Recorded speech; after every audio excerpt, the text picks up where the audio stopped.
Orpen and Claremont. Charles Edward Orpen, 1791 to 1856, was the youngest son of a Church of Ireland clergyman in Cork.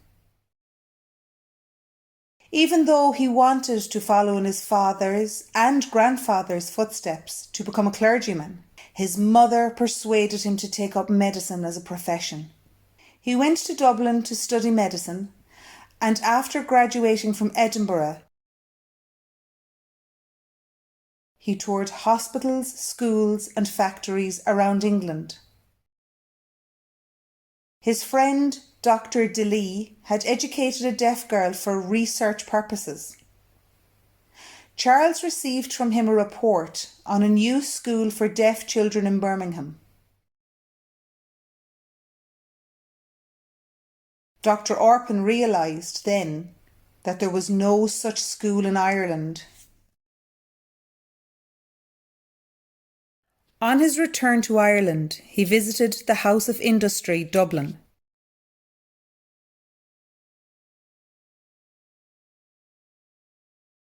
A complex comprising a large workhouse,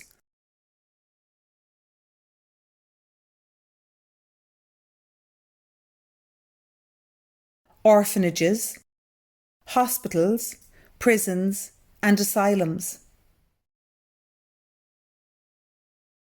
He found several deaf children there.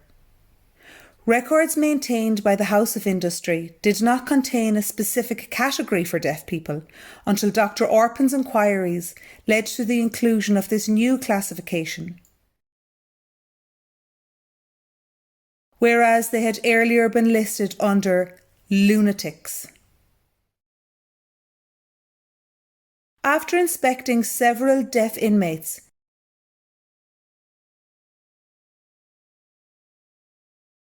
Dr Orpen selected Thomas Collins, aged 9, and brought him to his bachelor home to try out schemes of educating the deaf, including articulation, language lessons and arithmetic.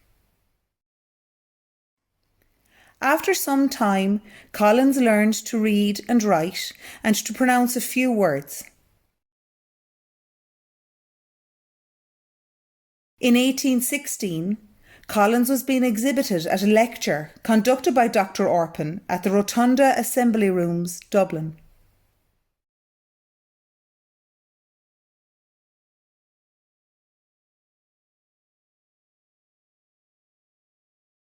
After the public lecture and subsequent appeal to around 400 people in attendance,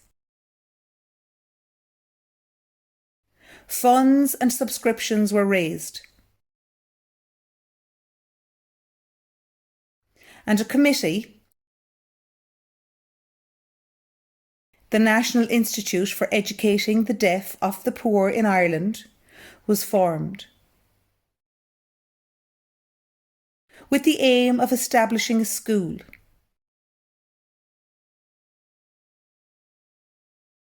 On the 16th of May 1816, Charles Orpen was admitted to the newly formed deaf school, which had been established in 2 rooms rented from the House of Industry in Smithfield.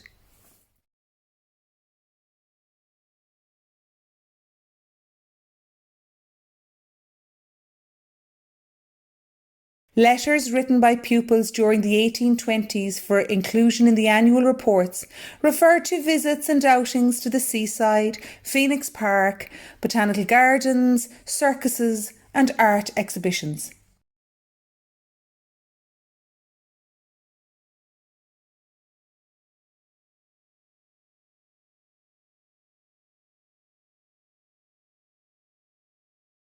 These letters detail daily life at the school and also have accounts of unique events such as a burglary, cleaning out the chimney with holly, building snowmen with Mr. Humphreys, and making a raft out of a door for floating down the brook in front of the school at Claremont, Glasnevin.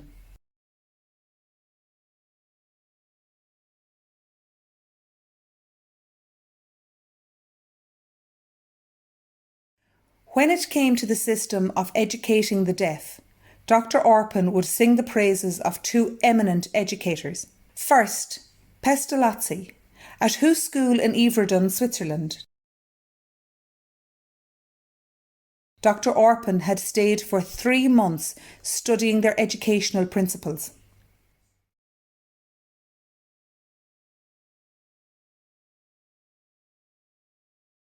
In the first annual report of the National Institution of Educating the Deaf of the Poor of Ireland in 1817,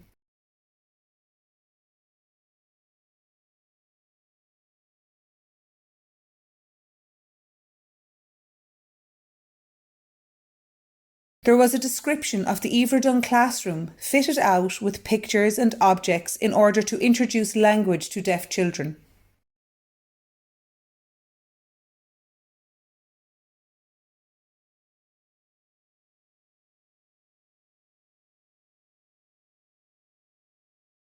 Another method, nature, was adopted to encourage pupils' observational skills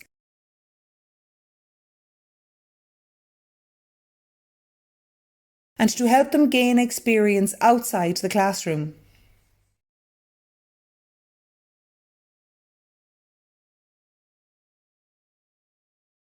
The other educator Dr Orpen praised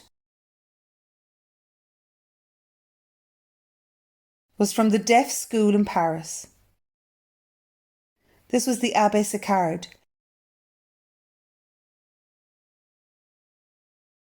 whose system was also adopted by 3 or 4 other schools in Ireland.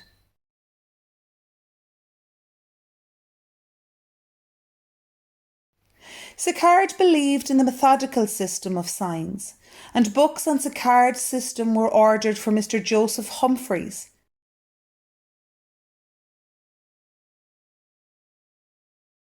a childhood friend of Dr Orpen and the first principal of the Claremont School, beginning in 1819. In 1828, Humphreys visited the Deaf Institution in Paris himself.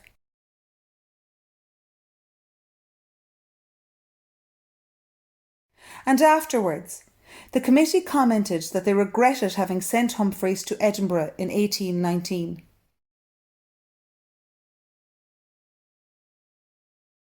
That statement is evidence that they favoured the French method, use of the one-handed manual alphabet, which originated in Spain, developed by Ponce de Leon.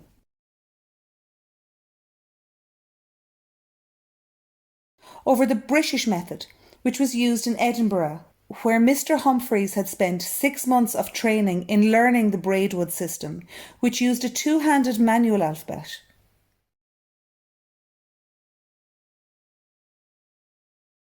There was strong emphasis on the importance of fingerspelling until the end of the 19th century, when the oral system was introduced into Claremont School.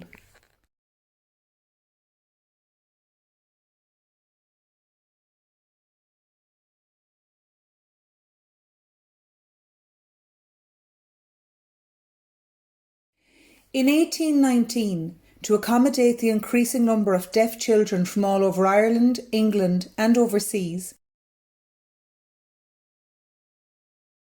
a house called Claremont near Glasnevin, outside Dublin City, was purchased.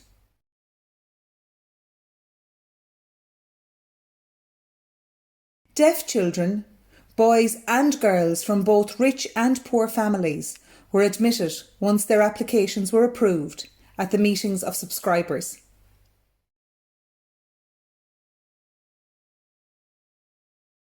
Later on, extensions were erected in order to provide separate schoolrooms for the boys and the girls.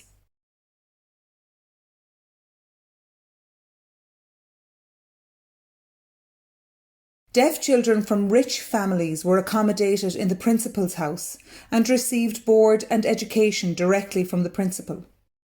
These pupils were known as parlour boarders.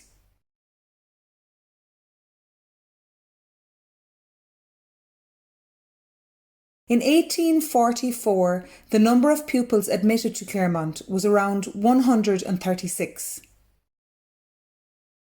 The following year, when the Catholic Institution for the Deaf and Dumb was established. This resulted in some of the Catholic pupils being transferred to the new schools in Cabra, Dublin.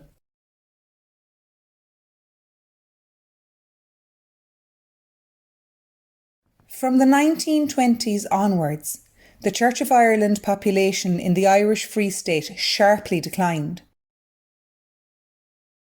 resulting in the number of pupils at Claremont continuing to see a steady decrease.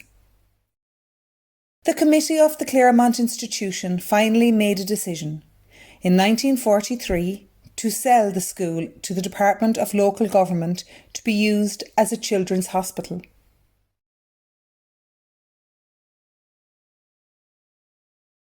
The Claremont School moved to a smaller house in Monkstown, County Dublin.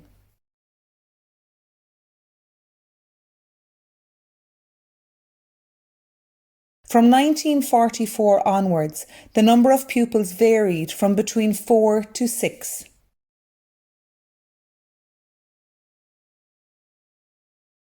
The annual report 1978 decided that due to the diminishing number of deaf children in residence at Claremont,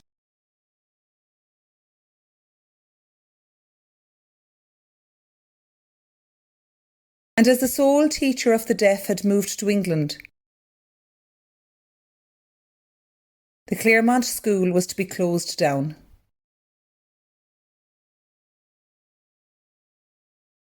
Eventually, children from the Church of Ireland and other denominations would be left with these options.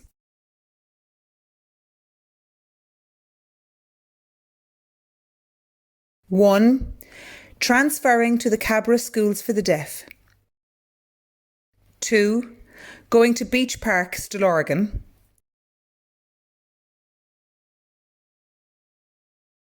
3, going to the Mary Hare School near Newbury, England.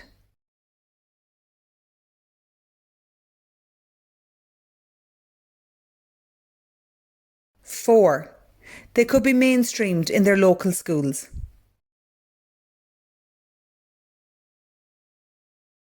Finally, after 162 years of providing education to 2,448 deaf children, the Claremont Institution ceased to exist at the close of 1978.